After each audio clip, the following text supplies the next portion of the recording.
Welcome and thank you for being here. I'm Steve Harris. I'm with Serenity Lane. I'm a CADC 2 counselor, which means I'm a supervisory level counselor here. I've been with Serenity Lane for over 10 years. My dad was a co-founder of Serenity Lane, and after he retired from working there, he did interventions, and he kind of turned his business over to me when he was ready to be done.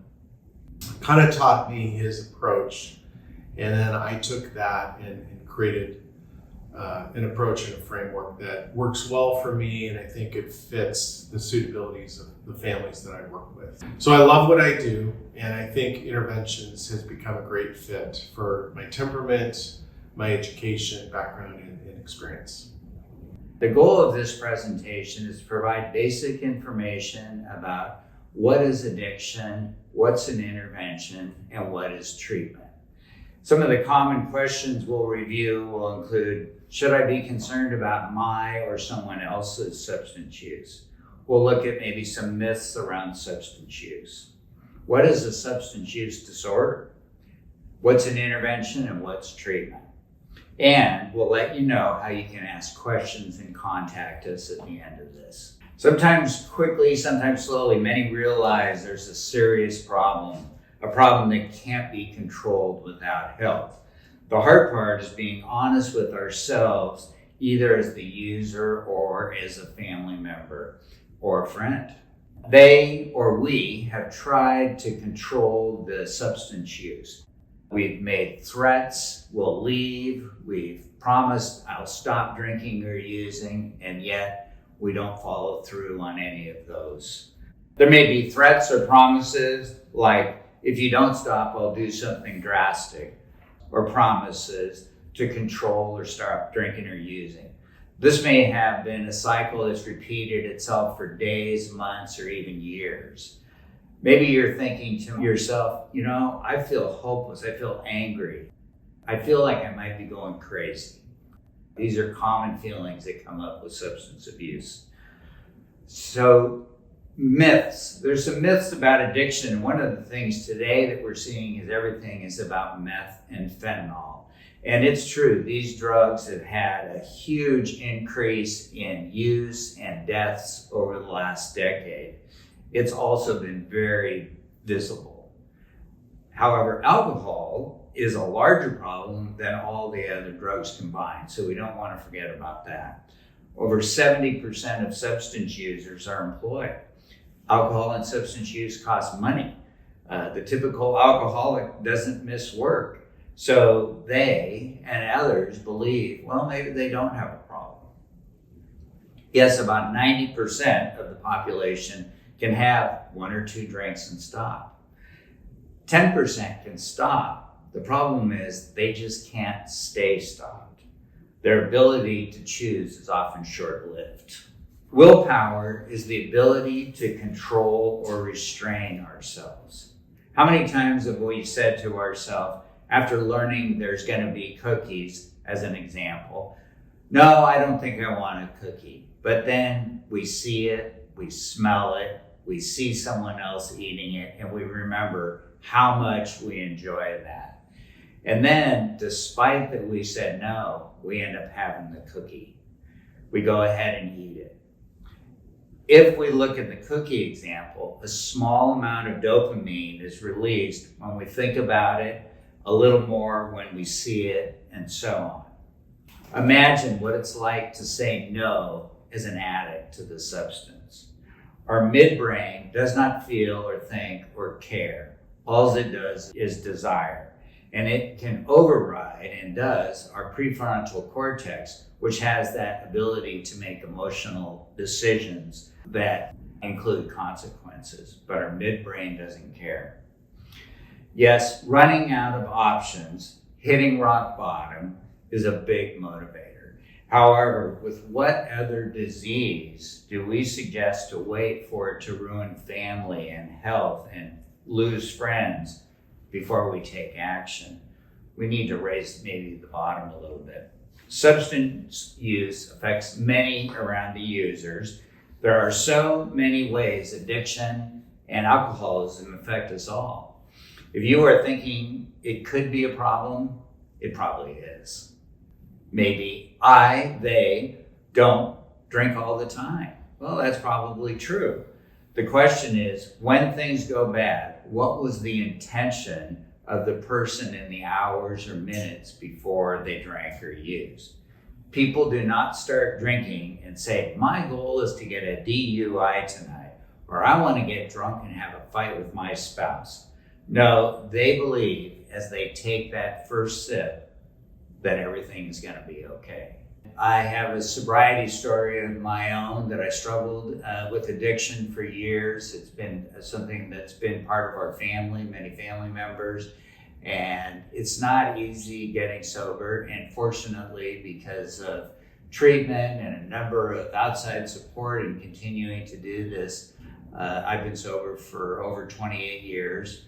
And I just had never thought how grateful I would be for the changes that are in my life. And part of the reason that I do this work is because it means so much to me. And Kevin and I have talked for years about this and how important this work is, not only professionally, but personally to us. One night, years ago, I tried to prove to myself that I could control my drinking. I thought, if I just eat a cheeseburger before I drink, everything will be okay. The short story is it turned into a disaster. My intention that night and what happened were two very different things. Inpatient treatment will fix it all. Substance use is a chronic disease, just like heart disease or diabetes. Millions of people learn daily actions that help them to overcome chronic diseases. Substance use is no different, and we'll show you a bit more. There's a standard measurement of what a drink is. Typically, the body can process one of these standard drinks per hour. It's less for women. Addiction is real and can happen to anybody. A low tolerance is how a normal brain reacts to alcohol. If with a normal person, they can have a drink or two and stop. They'll say something like, no, I've had enough, I'm starting to feel lit. However, with substance use, the normal ability to say no to more is diminished. Some have an abnormal reaction and think a high tolerance shows they can handle it. The reality is a high tolerance is often a sign of substance abuse. I once heard from a speaker, I love the taste of cold mountain spring water, but I never sat down and drank a case of it. Despite the meth and fentanyl crisis, alcohol is still the largest percentage of substance use disorder.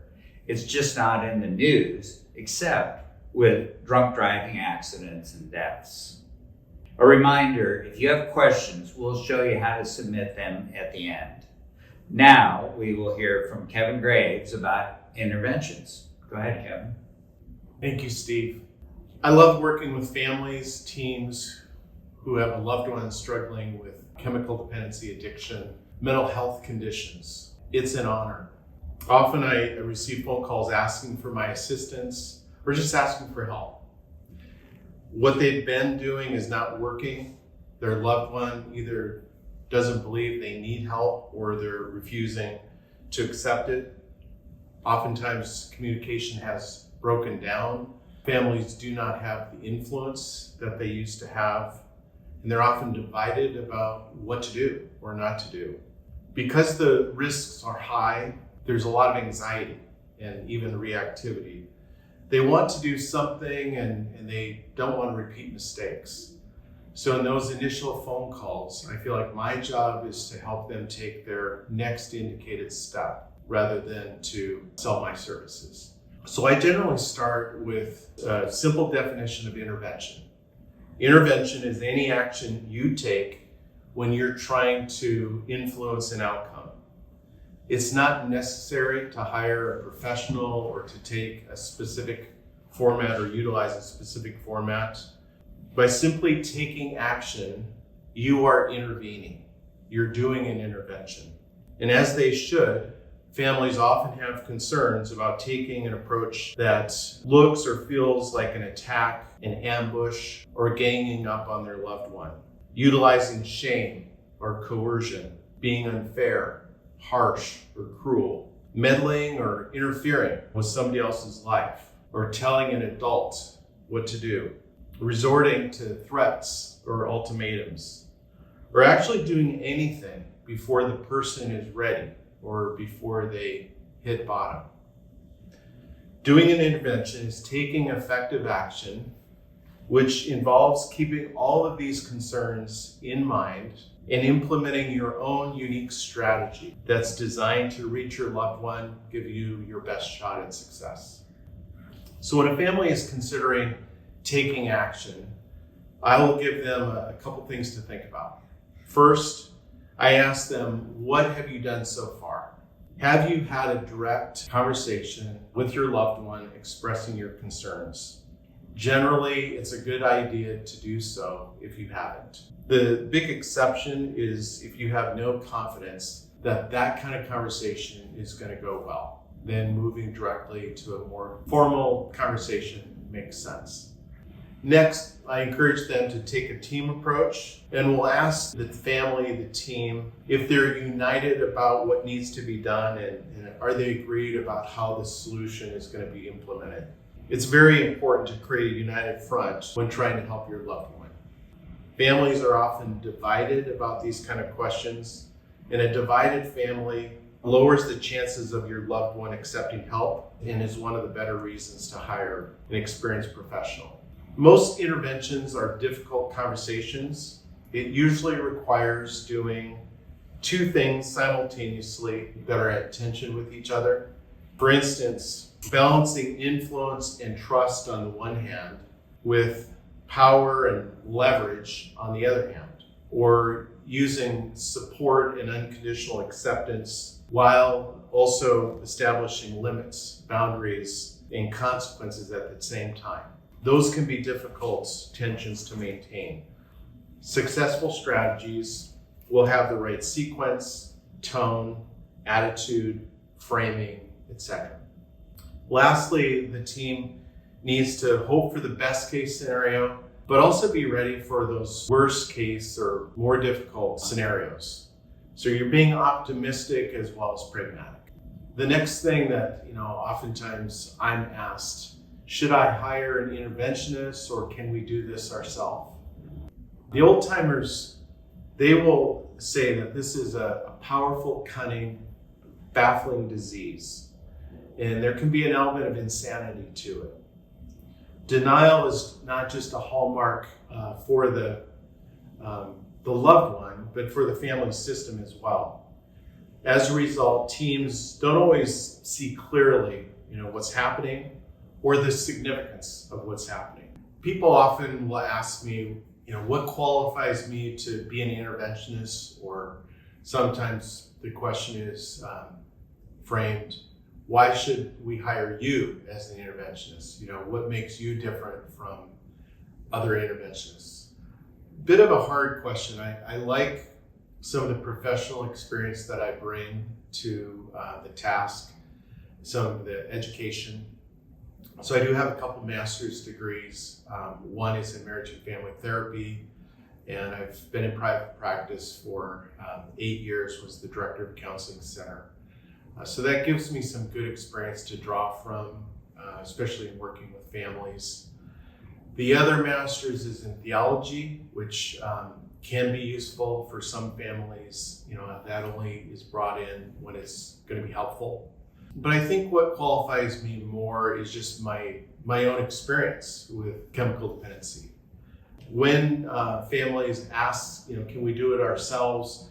I will suggest a few goals to keep in mind to help them kind of make that decision. So ideally, interventions need to be more than a good conversation with your loved one or simply giving them some things to think about. Instead, you're asking for action. And when you ask for action, you usually get significant resistance, which the team will need to be ready to respond to. Further, the team isn't just asking for any action, but for change in the right direction. So your goal is not just to get them into treatment. Treatment is not the end. Rather, change is. And good treatment helps to facilitate and fast track change in the right direction. Lastly, you're looking for congruent change. That the action taken needs to mirror the reality, the seriousness, the urgency, acuity of the situation. Loved ones and families tend to underreact when addressing this fatal disease. So you don't want your solution to be what is sometimes referred to as the half measure or taking the softer, easier path. The appropriate solution is oftentimes difficult and can elicit resistance. I believe it takes courage and humility to accept help. And there are some benefits to hiring a professional interventionist. First, you do receive a professional, objective assistance in assessing the level of care that's needed, whether that's inpatient, residential, outpatient, or maybe even counseling. And then a corollary is trying to develop a short list of viable best treatment options for your loved one. I am an alcoholic. My wife did an intervention on me in 1996. It was horrible. I would never do to somebody else, what was done to me. But it did serve, a purpose for me. And I've been in recovery now for the last 26 years. I'm an independent contractor. I don't work for any treatment facilities. My job is to help teams find the best fit for their loved one, and there's no kickbacks or quid pro quos. A second benefit is you gain pre-admission to most treatment centers, which will eliminate the wait or the likelihood of a changed mind. You acquire strategies that unite the family, create movement, and improve effectiveness. There will be the value of just a wealth of experience to assist the team in decision making. There's a series of very consequential decisions, all of which can alter the outcome. You'll receive help in dealing with resistance, which I've referred to several times, and just hope, empowerment, support for the team themselves in the process, which oftentimes can be very difficult. I think there is a benefit in teams asking for help that can actually lead the way for the loved one to ask for help as well. When looking at some of the intervention specifics, there are so many individual variables. If you are watching this recording, please contact either one of us directly to ask questions about your specific situation.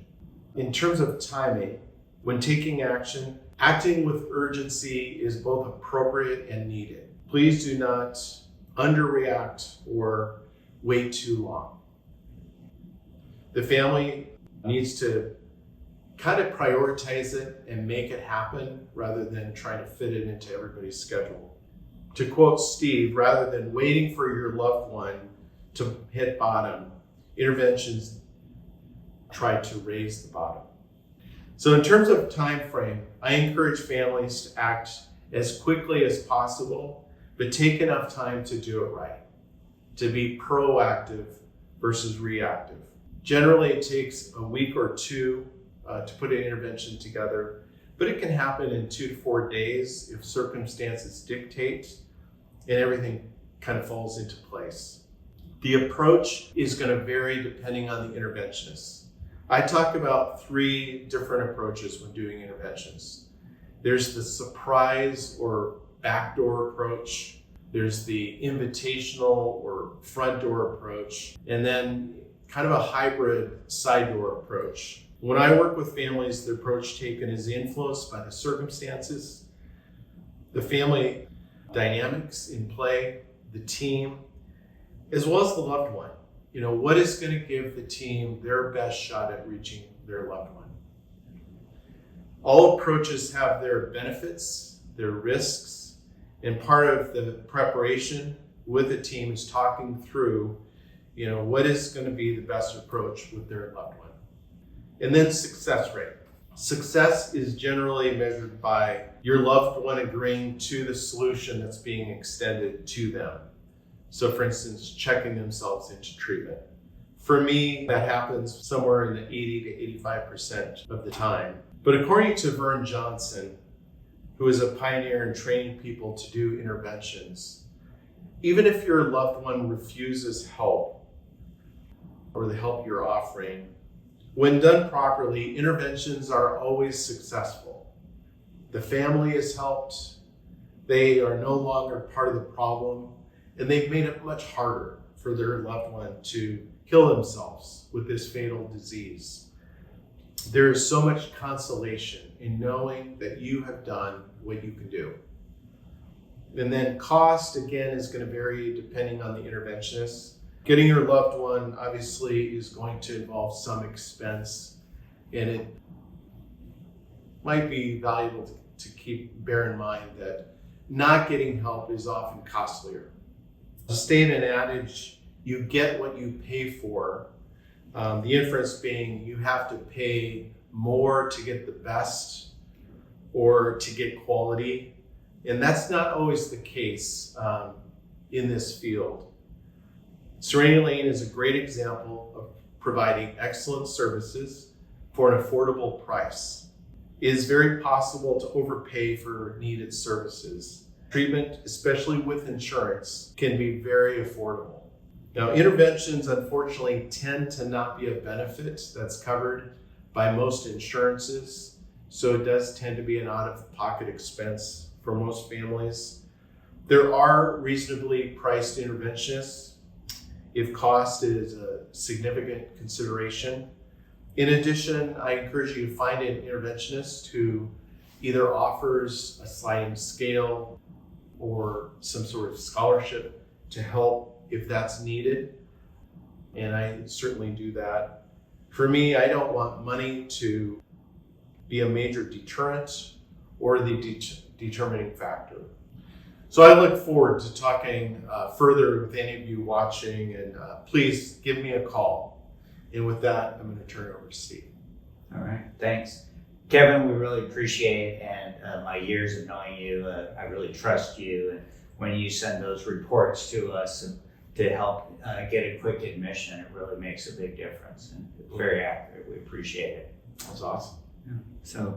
So next we're going to talk about what is treatment and how is level of care determined.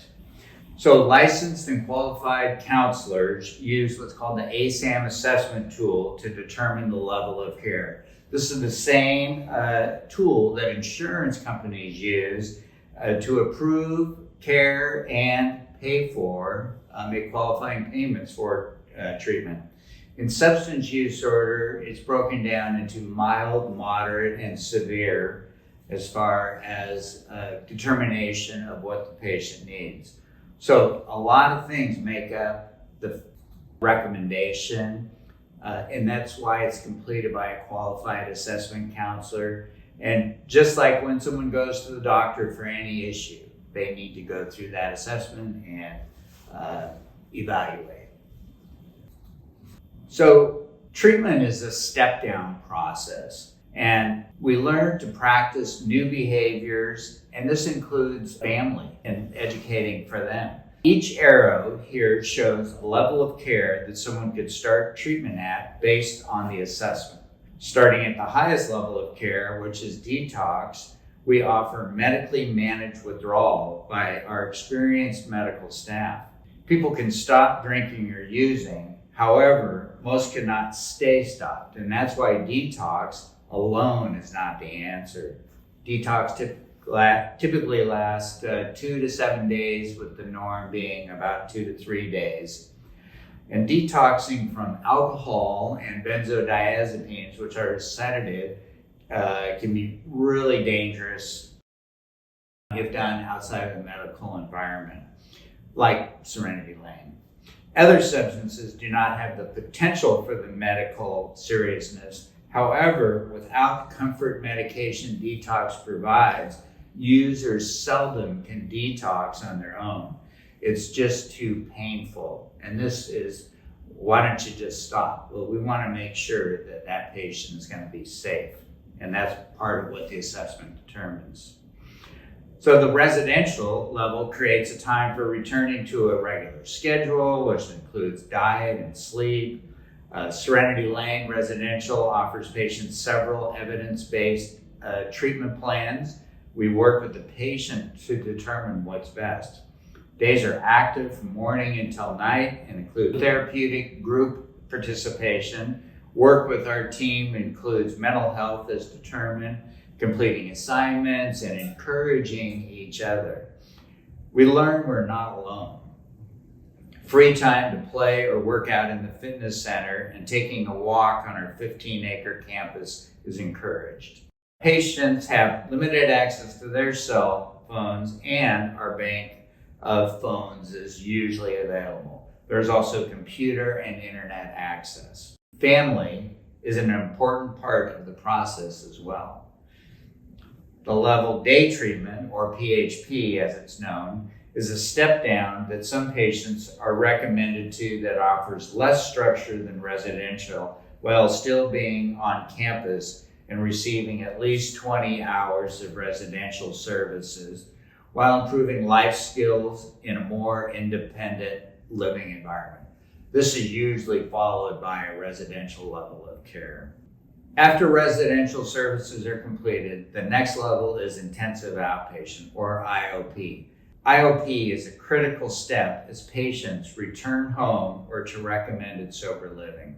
IOP is at least 9 hours of treatment per week as patients practice in real time daily living without the boundaries of residential. The 3 times per week group offers a place with peers and counselors to process the daily stressors that can lead to relapse without this vital level of care. All of a sudden, we're faced with traffic and bills and all of these things, so it's very important. Intensive outpatient usually lasts about 10 weeks. Family and education is included in our programming. For those coming from residential and do not enter IOP, the odds of returning to use is very high. It's hard to give a percent because people disappear. They stop showing up. What we often hear when they call again is, I did not follow the recommendations and I need help again because I've relapsed. So many start at the intensive outpatient level as determined by their ASAM assessment. A lot of folks start at that level. Level 1, outpatient, drops to 1 time per week. It's typically 90 minutes. It's with a peer and a counselor, and create long-term care with weekly check-in. His life is becoming full again. And most are at about, maybe 100 days in recovery when they enter into that level. But really, that's a drop in the bucket compared to the years of use that may have happened, right? Some folks stay in level 1, sometimes a year or even more because of the benefits of that. So Serenity Lane offers free alumni support as treatment ends with a lifetime of events and peer groups that are self-monitored. By this time, most patients have gone from hopeless to hopeful. Serenity Lane uses a multidisciplinary approach through the process because it is not just about stopping substance use. It is gaining a great way to live without the substance that affects so many of our thoughts and actions. An important part of the approach includes mental health. We have experienced mental health providers at all levels of care and coordinate to include a patient's own counselor as recommended. Serenity Lane is an Oregon nonprofit, meaning there are no owners. Our goal is to treat addiction in Oregon. One of the key ways we care for our patients is our network of 7 outpatient clinics in Oregon. This creates a continuity of care for our patients. Detox and residential sits in the middle of it all. After more than 50 years of providing treatment services, few can compare to the support of so many insurance companies we partner with to make admission quick and easy. We can verify insurance, do assessments, and admit 7 days a week. So Kevin, thanks I really am glad we got together and got to do this. I hope that this is helpful for you. And next you'll see some information on how to contact us if you have any questions. And we really encourage you to reach out. Thank you. Thank you.